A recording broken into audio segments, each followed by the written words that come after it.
Hello everybody to Pokemon Violet, but we can only play with fire-type Pokemon. This is episode 8, and if you guys are enjoying this series, please make sure you hit the subscribe button, like and comment, whatever you want to do. I just love reading stuff. So we're going to start this episode out with Clive outside of the Fairy Gym, where he's just going to slick back that nice little Pompadour. I don't know, should we ever bring Pompadours back? They were like a whole thing. Anyways, Clive decides to ask us, do we trust Cassiopeia? I just say that they can't be trusted because I'm not paying attention, honestly. I'm just clicking some buttons hoping we get through this story. Because I've played through this story before, I was super nice during it, but we're just not going to be like that in this playthrough. He leads out with Morgrim, which I can't really deal with too much. He gets a very lucky critical hit on his first Dark Pulse, and we decide to Lava Plume to do some damage. Now, not really having anything great to switch into here either led me to debating on using Protect and then just not doing anything next turn. We go for a Lava Plume to instead just sacrifice the Torkoal here. After Torkoal, we just go into Steve and Tyler. Since Morgrim's a Dark Fairy, we don't have too many great options here, so I just go for a Torch Song, hoping we're faster, and we are. So we get our special attack boost to start up with the next battle. He decides to throw out Hatterene. Now, Hatterene is a Psychic Fairy type, I believe, so we go for a Shadow Ball, which is very easily going to knock her out at +1. So after Hatterene is dead, we go ahead and we defeat Harrington and tell him we're going to go save his young master. Now, once again, you might be tired of these, but these things look really fun. This one actually went a lot better than the last one. So we're running through the Team Star for the Starfall Street, I guess, just going to take out 30 of its trainers. The only Pokemon here I had to be careful with in the fire playthrough to do this efficiently was watching out for the Merrills and the Azumarill because they're water fairies in this sense, and we are playing fire types. So all in all, water and fire do not mix, so we're just not going to deal with those, and we're just going to take the rest out that way. The ones I was purposely looking for were actually the Tinkatons because they are fairy steels, and steels don't like fire. So yeah, that's it for that one. After doing the Starfall Street, we get to see the really interesting pink Valentine's Day themed Revavroom coming out here from Ortega. Ortega is just a cool name, great outfit. I can see why he's the one who designed the outfits for all the other members.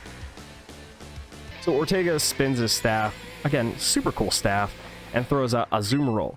Now, if you just remembered me saying a minute ago, Azumarill is not a Pokemon we can handle effectively.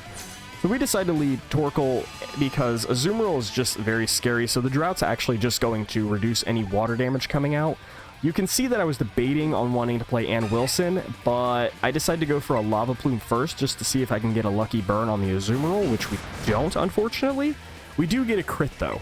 So Aquatail is going to come out, reduced by half, and only does half to our damage. So we decide to go for another Lava Plume and still try to burn the Azumarill. Still no luck, so we're just going to die on this hill. We're going to Lava Plume again, take another Aquatail. Azumarill actually goes for a bounce, weirdly enough. So he dodges the Lava Plume and is able to take out Amy Lee the next go-round, which is fine. That's not a big deal. So instead, now we decide to go into Ann Wilson. And since Ann Wilson's a great Pokemon, we're going to Terrasilize Grass so that we are not weak to water anymore. And we're going to go for a Razor Leaf to hopefully take this Azumarill out. So we go for the Razor Leaf, and it hits the Azumarill and does take it out very easily. The next Pokemon that Ortega is going to throw it is a Wigglytuff. Wigglytuff's tanky. We don't, again, have much of anything to deal with against the Wigglytuff, so we're just going to go for another Razor Leaf. It does a good solid half and does crit, but we do take a Play Rough, so we decide to go for another Razor Leaf, and actually got another crit in a row, taking the Wigglytuff out. So the Sunlight's gone, so now that we know Ann Wilson is going to be slower than most Pokemon coming out, he throws out Doxbun. We're just going to click a move and hope for anything, and we're actually taken out by the Play Rough because we're not fast enough anymore. But that's actually perfectly fine. It gives us the reason to go into Meatloaf, and we can't actually use any fire moves on Doxbun because he has the ability Well Baked that just increases his defense. So instead we decide we're going to cheese this fight as much as humanly possible. So we're going to start spamming curses to raise our attack and our defense, so that any physical damage is going to do nothing to us. It will increase the damage of Bulldoze or Flame Charge or Rock Slide, any of my moves really, and just make Meatloaf super tanky. So this is going to be a very long little segment of just spamming curses to be tankier, to be stronger, and I'm just pretty much healing myself over the 30% mark because we are risking a crit if I don't otherwise. A critical hit actually will make it to where my defenses and all those defense buffs that I've got do absolutely nothing. So I'm checked here. I see that my attack's a little bit higher than my defense, so we're just going to keep going. I want to make sure that I'm +6 in both, just for continuity's sake. I mean, it's really not going to matter too much here. We're barely taking any more damage. The baby dog eyes come out from ducks, but lower the attack. But we're just going to keep going. We're going to keep chucking through this. We're going to go for a Bulldoze now, after all those curses, and somehow still doesn't take the Dock Spun out. So that's a little bit weird. We should have gone for another curse here instead, but instead we decided to go for another Bulldoze to take it out. We go for a he gets a Misty Surge, which then he immediately gets rid of himself with Steel Roller. Steel Roller did like literally 3, so we hit him with a Bulldoze, and it does a good 30%. He goes for a Confuse Ray, which does kind of matter because it does hurt once we hit ourselves. It takes us down by 30. So again, not wanting to risk a crit, we go for another energy root, just another way to heal ourselves back up to full. And he goes for Magical Torque, which only does 12. So I look again, we're down by 1 and 1, so we're just going to use one more curse to become +6 and +6 in our attack and defense.